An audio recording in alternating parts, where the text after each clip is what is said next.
ইয়া নবী মুহাম্মদ, ইয়া রাসূল মুহাম্মদ, ইয়া নবী মুহাম্মদ, ইয়া রাসূল মুহাম্মদ, তুমি মোর শাফায়াত, তুমি মোর শাফায়াত, তুমি মোর শাফায়াত, তুমি মোর শাফায়াত।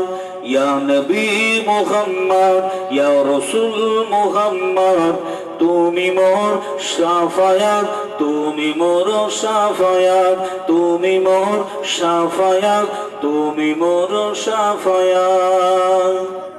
পেল দিদার একটিবার তোমাকে খোদার কসম, কলিজা খুন দিয়ে তখন ধোয়াবো তোমার কদম।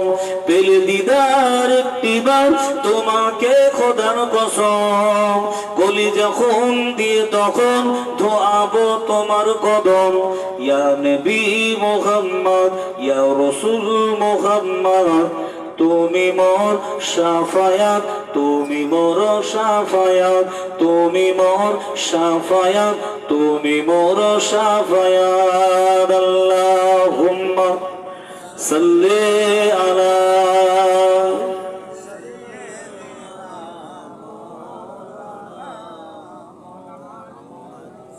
ওয়া আলা আলি সাইয়্যিদিনা।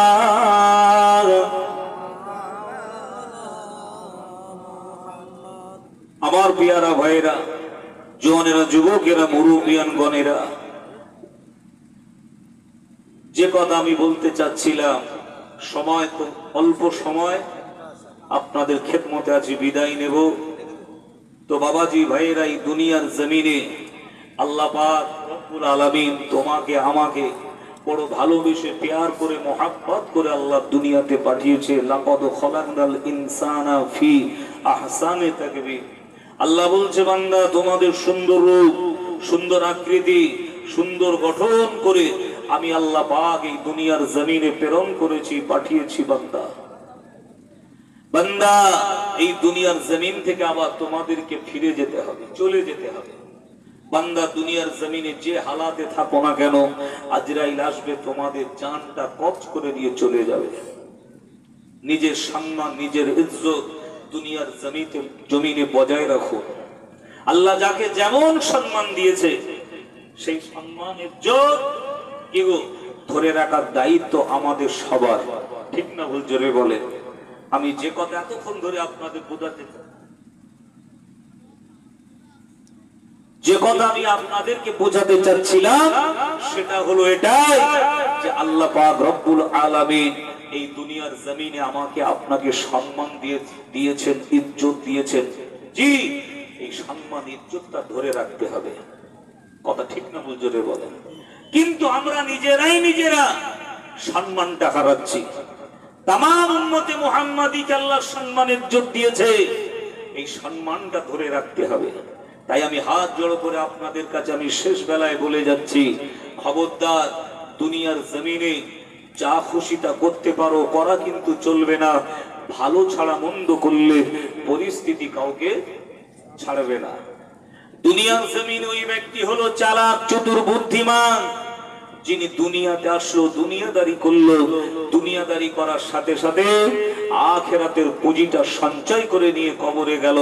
আল্লাহ নবী বললেন, ওই ব্যক্তি হলো সব থেকে বড় চালাক, চতুর, বুদ্ধিমান। আরেকবার জোরে বলুন সুবহানাল্লাহ।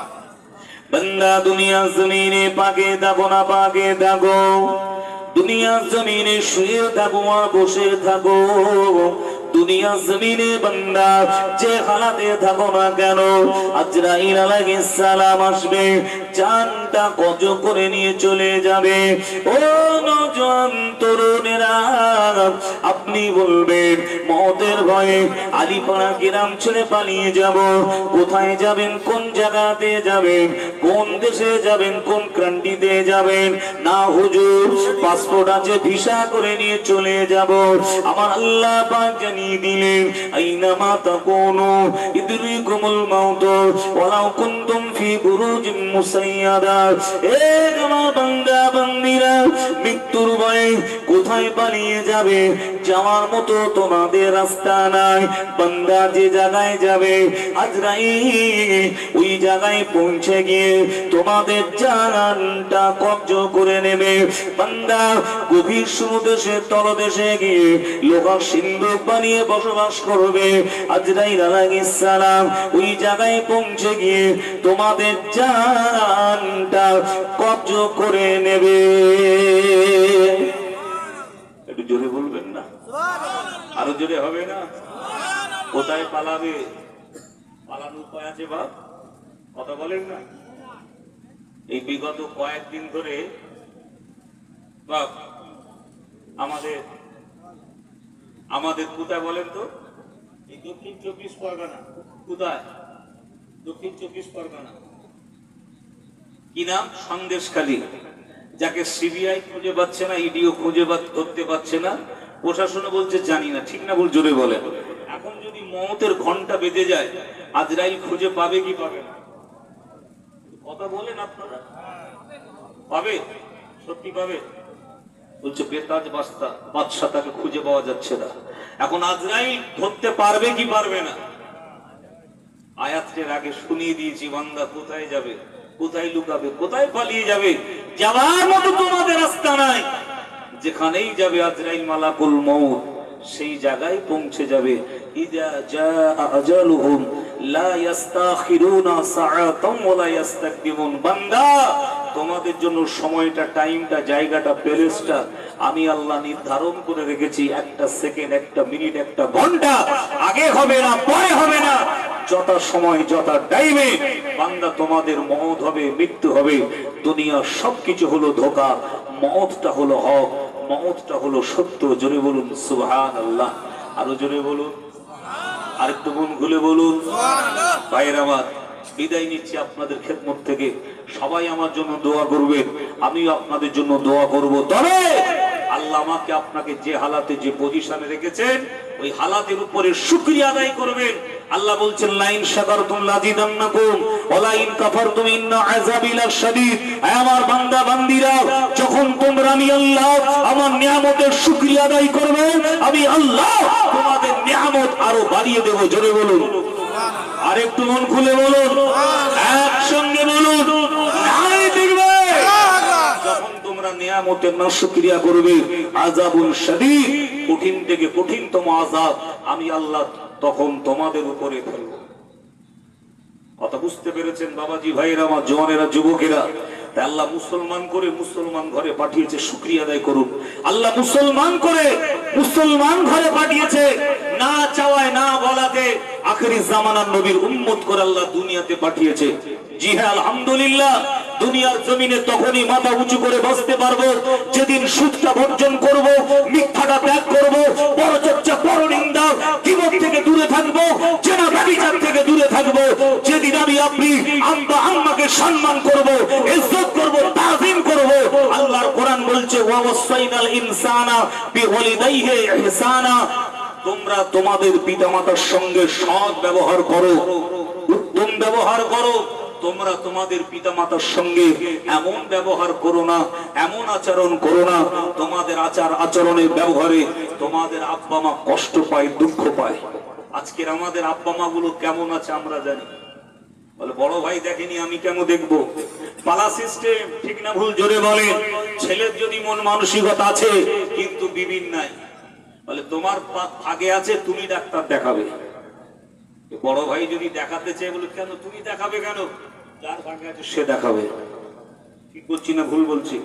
আমার সোনার চার, সোনার মানিকেরা, যুবকেরা, তবে একটা কথা মাথায় রাখবেন,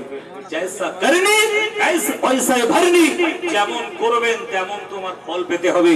তোমার আব্বা মার সঙ্গে যদি তুমি দুর্ব্যবহার করো, খারাপ ব্যবহার করো, তাদের উপরে চোখ রাঙিয়ে কথা বলো, তাদেরকে গালি দাও, মারধর করো, মনে জানবেন তোমার পিছনে একদম রেডি হয়ে আস। এর থেকে দ্বিগুণ তোমার শাস্তি ভোগ করতে হবে। হুমা জান্নাতুকা হুমা নারুকা।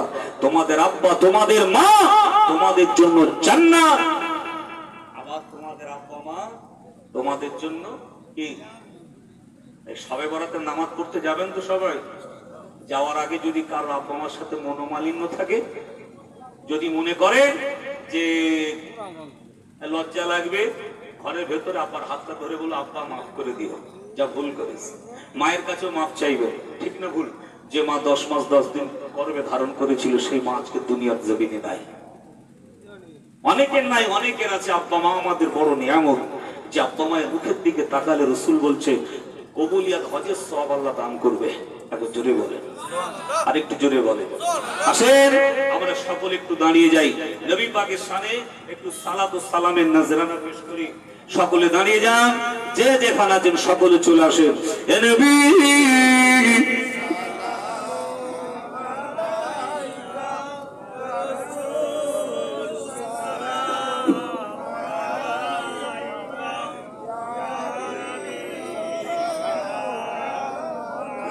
একটু আগে আগে আসে।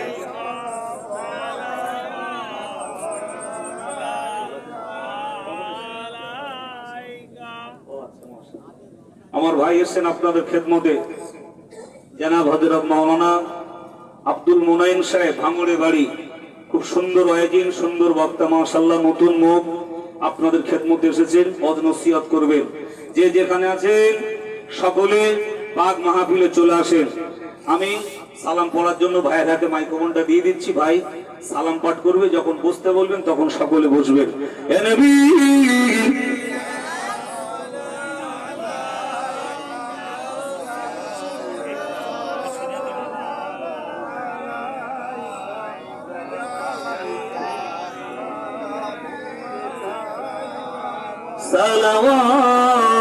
সালাওয়াতুল্লাহ,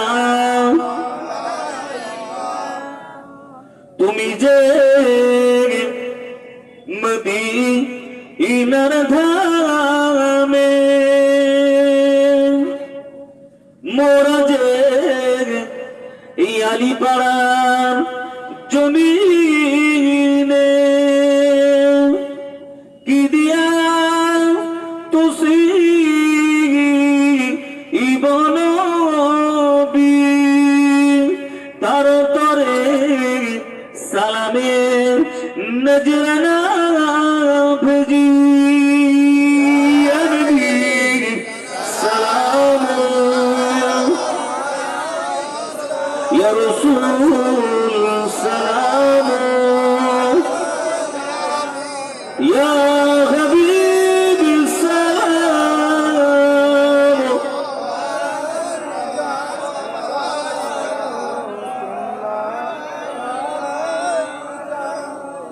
উদিল আল্লাহ আরো বাণী, ও গাইল দুঃখে রজনী, ও আলো